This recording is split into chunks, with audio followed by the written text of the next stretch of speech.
নমস্কার বন্ধুরা, আমি দেবশ্রী লাইভ টুকিটাকিতে আপনাদের সকলকে আরও একবার স্বাগত জানাই। আজকে আমি নিয়ে এসেছি গরমে কম তেল মশলায় ঝটপট রান্না হয়ে যাওয়া পাট চিংড়ির দারুণ একটা রেসিপি নিয়ে। চলুন তাহলে দেখে নেওয়া যাক। প্রথমে পাট পাতার মধ্যের মোটা শিরাটিকে বাদ দিয়ে পাট পাতাগুলি ঠিক এরকমভাবে ছিঁড়ে নিতে হবে। বিশেষজ্ঞরা বলে থাকেন পাট পাতায় রয়েছে প্রচুর ভিটামিন, খনিজ এবং অ্যান্টিঅক্সিডেন্ট। তাছাড়া অনেক দুরারোগ্য ব্যাধি থেকেও শরীরকে মুক্ত রাখতে সাহায্য করে পাট পাতা। এরপর পাট পাতাগুলি ভালো করে ধুয়ে নিয়ে কুচি কুচি করে কেটে নিন। এরপরে কড়াইতে তেল দিয়ে তার মধ্যে নুন হলুদ দিয়ে দেওয়া হয়েছে প্রায় 200 গ্রাম মতো চিংড়ি মাছ। এরপরে চিংড়ি মাছ হালকা করে সাঁতলে নিতে হবে। বেশি ভাজবেন না, তাহলে কিন্তু চিংড়ি মাছ শক্ত হয়ে যাবে। দুর্দান্ত এই পাট চিংড়ির রেসিপিটি কিন্তু গরমের দিনে বেশ ভালো লাগে। দিব্যি অনেকটা ভাত খাওয়া হয়ে যায়। এরপরে দিয়ে দেওয়া হলো বেশ কয়েকটা কাঁচা লঙ্কা। তারপর নেড়ে চেড়ে চিংড়ি মাছের জল শুকিয়ে যাওয়ার পর বাটিতে তুলে নেওয়া হলো।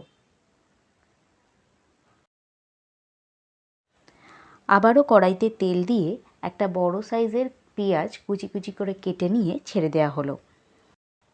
এবার দেওয়া হলো নুন এবং পরিমাণ মতো হলুদ। ভালো করে পেঁয়াজের সাথে মিশিয়ে নিয়ে লাল লাল করে ভেজে নিতে হবে। এরপর দেওয়া হলো কুচি করে কেটে রাখা পাট শাক এবং তার সঙ্গে স্বাদ মতো লঙ্কা।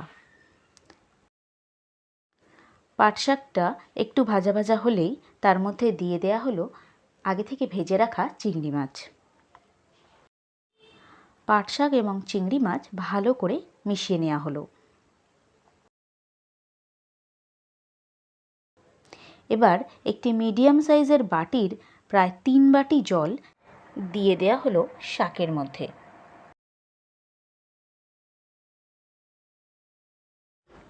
দিয়ে দেওয়া হলো 1 চামচি গুড়। আমি এখানে গুড় দিয়েছি, আপনারা চাইলে চিনিও দিতে পারেন। ভালো করে মিশিয়ে ঢেকে দেওয়া হলো। গ্যাস একদম কম করে প্রায় 10 মিনিট ফুটিয়ে নিতে হবে। আমাদের পাট চিংড়ি কিন্তু একেবারে রেডি হয়ে গেছে।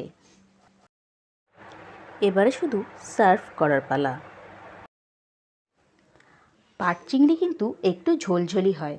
আপনাদের হাতা দিয়ে দেখিয়ে দিচ্ছি এর ঘনত্ব কীরকম থাকবে।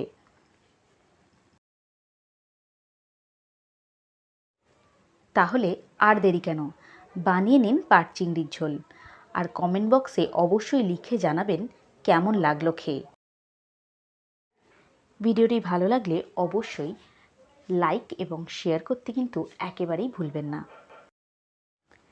আপনি যদি ফেসবুক থেকে ভিডিওটি দেখেন, তাহলে এরকম সহজ সহজ রেসিপি পেতে আমার পেজটিকে অবশ্যই ফলো করুন। আর আপনি যদি ইউটিউব থেকে দেখেন, তাহলে চ্যানেলটিকে সাবস্ক্রাইব করে নোটিফিকেশন বাটনটি অবশ্যই অন করে দেবেন।